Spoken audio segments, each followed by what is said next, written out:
साथियों नमस्कार। आजकल जहां भी देखो आप हर तरफ रसिया यूक्रेन के युद्ध की चर्चाएं हैं और इसी युद्ध के बीच एक बहुत ही बेहद दर्दनाक खबर हमारे बीच आया कि हमारे देश के इंडिया के एक स्टूडेंट जो MBBS की पढ़ाई कर रहा था यूक्रेन में वो मारा गया। अब मैं as a NEET teacher, NEET के लिए मैं कोचिंग देता हूं, तो मैंने सोचा कि क्यों इतने सारे बच्चों को यूक्रेन या फिलीपींस या अदर देशों में कंट्रीज में जाकर के MBBS की पढ़ाई करनी पड़ती है। आखिर कौन है इसके पीछे जिम्मेवार? कौन है जिम्मेवार इस बच्चे के मारे जाने का? रसिया, यूक्रेन या हमारे देश का सिस्टम? आइए इन्हीं टॉपिक पर आज हम बात करने वाले हैं। मैं हूं Ravi Ranjan Singh, physics faculty for NEET and JEE, और आप मुझे देख रहे हैं मेक मी डॉक्टर चैनल पे। तो जो आज का हमारा है कन्वर्सेशन का कि हु इज एक्यूज्ड, मतलब who is accused for this, ठीक है। तो मैं जो देखता हूँ और मैं जो महसूस करता हूँ कि क्यों बच्चे इंडिया से अदर कंट्रीज में, यूक्रेन, रसिया, फिलीपींस, कजाकिस्तान क्यों जाते हैं पढ़ने, तो मैं दो मुख्य बातों को पाता हूँ और वो मैं दो मुख्य रीजन जो है, कारण जो है, वो मैं आपके साथ डिस्कस करूँगा और उसके समाधान क्या है, क्यों उसको रोका जा सकता है, ये भी मैं आपके साथ डिस्कस करूँगा। लेकिन इससे पहले साथियों मैं अगर आपको ये बता दूं कि कितना बड़ा अमाउंट इंडिया से हर साल बाहर जाता है MBBS के फीस के नाम पे, तो आपका मुंह खुला का खुला रह जाएगा। आपने साथियों न्यूज़ में देखा था कि 18,000 स्टूडेंट फंसे हुए हैं यूक्रेन में। तो मैं यहाँ पे एक नंबर लिख लेता हूँ, 18,000, ठीक है। अच्छा, एक बच्चे की फीस मैं आपको बता दूं वहाँ पे 5 lakh to 6 lakh per year है। 30 लाख उनका होता है 5 इयर्स की फीस। तो मैं यहाँ मल्टीप्लाई करूँगा, मिनिमम फीस जो कि है 5 लाख, ठीक है। 5 जीरो हमने यहाँ डाल दिया, 3 जीरो हमने यहाँ डाल दिया। इतनी फीस जाती है बच्चों एक साल में इंडिया से बाहर किसी एक कंट्री में। अगर आप कैलकुलेट करोगे तो 18 5 जा 90 और 90 पे आप डालेंगे 8 जीरोज, ठीक है।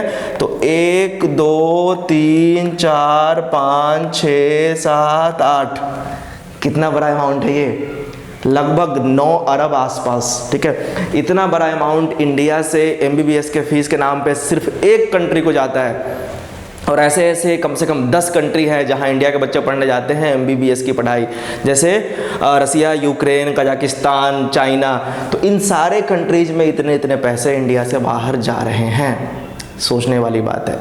चलिए, एक तो ये हो गया हमारा फैक्ट। अब बारी ये थी कि क्यों आखिर इंडिया से बच्चे, इतनी बड़ी संख्या में बच्चे बाहर जा रहे हैं, और वो भी ऐसे छोटे छोटे कंट्रीज में जो कि इंडिया से पीछे है। अभी डेवलपिंग कंट्री की बात करें तो इंडिया से पीछे है, लेकिन क्यों? तो जो सबसे पहला मैं कारण पाता हूँ वो ये कि less number of seats to student ratio. अब इंडिया की पॉपुलेशन आपको पता ही है ना। तो इंडिया में approximate 16 lakh student NEET exam में बैठते हैं। ये आंकड़ा है फॉर्म फिलिंग का, मतलब अपियरिंग का। 2021 आप देख रहे हैं 15,44,275 इतने बच्चों ने बैठे, अप्रोक्सीमेट 16 लाख। अब सीट कितना है?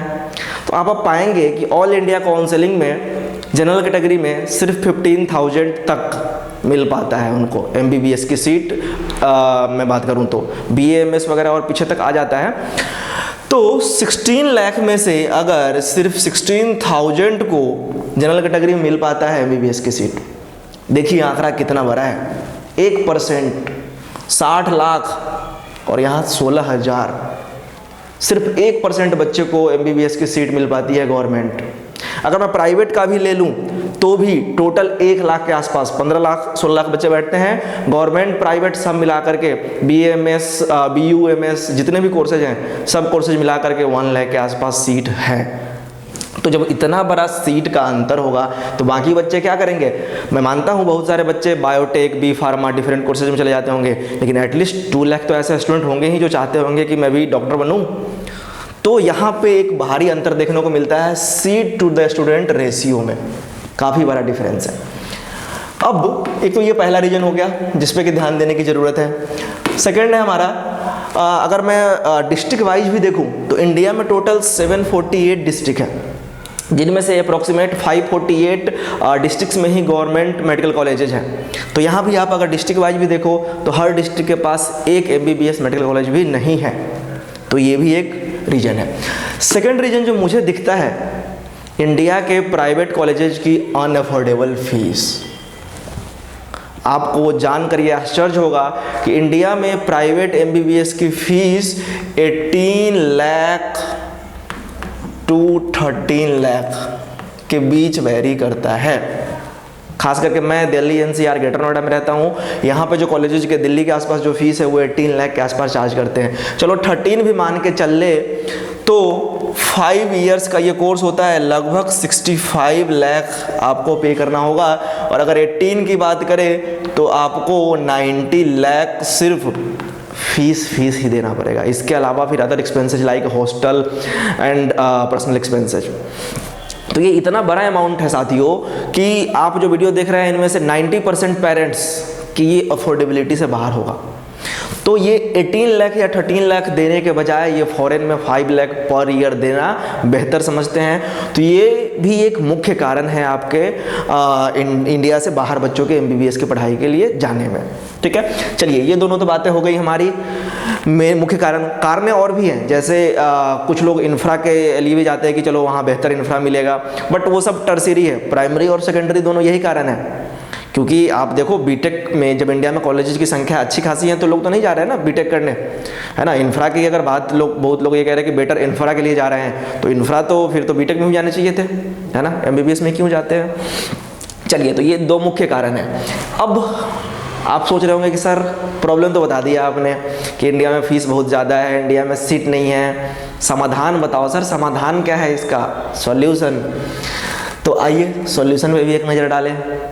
अब जब पहला ही कारण था कि रेशियो बहुत बड़ा है, तो क्या होना चाहिए, तो कम से कम एक मेडिकल कॉलेज हर डिस्ट्रिक्ट में 200 नंबर ऑफ सीट्स के साथ स्टार्ट किए जाने चाहिए, एटलीस्ट गवर्नमेंट की बात कर रहा हूँ मैं। चलो प्राइवेट भी करा जा सकता है वैसे, लेकिन फीस अफोर्डेबल होनी चाहिए उसकी। ठीक है, तो इससे क्या होगा, जो मैंने बताया आपको आंकड़ा कि 548 डिस्ट्रिक्ट के आसपास डिस्ट्रिक्ट जो है आपके वो 748 है, और जबकि कॉलेजेस सिर्फ 548 ही हैं गवर्नमेंट। तो यहाँ पे करे जा सकते हैं। नेक्स्ट जो है हमारा कि प्राइवेट कॉलेज के फीस को भी अफोर्डेबल बनाया जाना। अब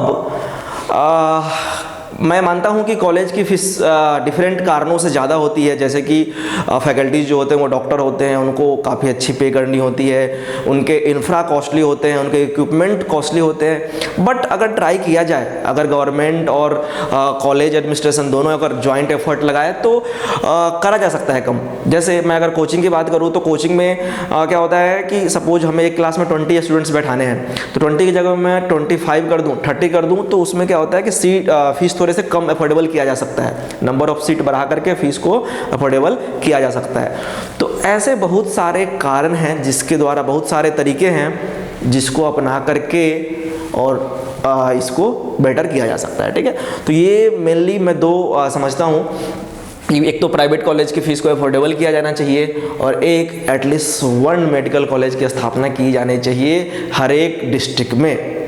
तो साथियों मैं एक आंदोलन चलाना चाहता हूँ कि सब बच्चे ये डिमांड करें हमारे सीनियर अथॉरिटी से कि एक एक कॉलेज एटलीस्ट 1 डिस्ट्रिक्ट में होने चाहिए, ताकि हमारे बच्चों को फॉरेन में जा कर के और इन सब चीज़ों का सामना नहीं करना पड़े।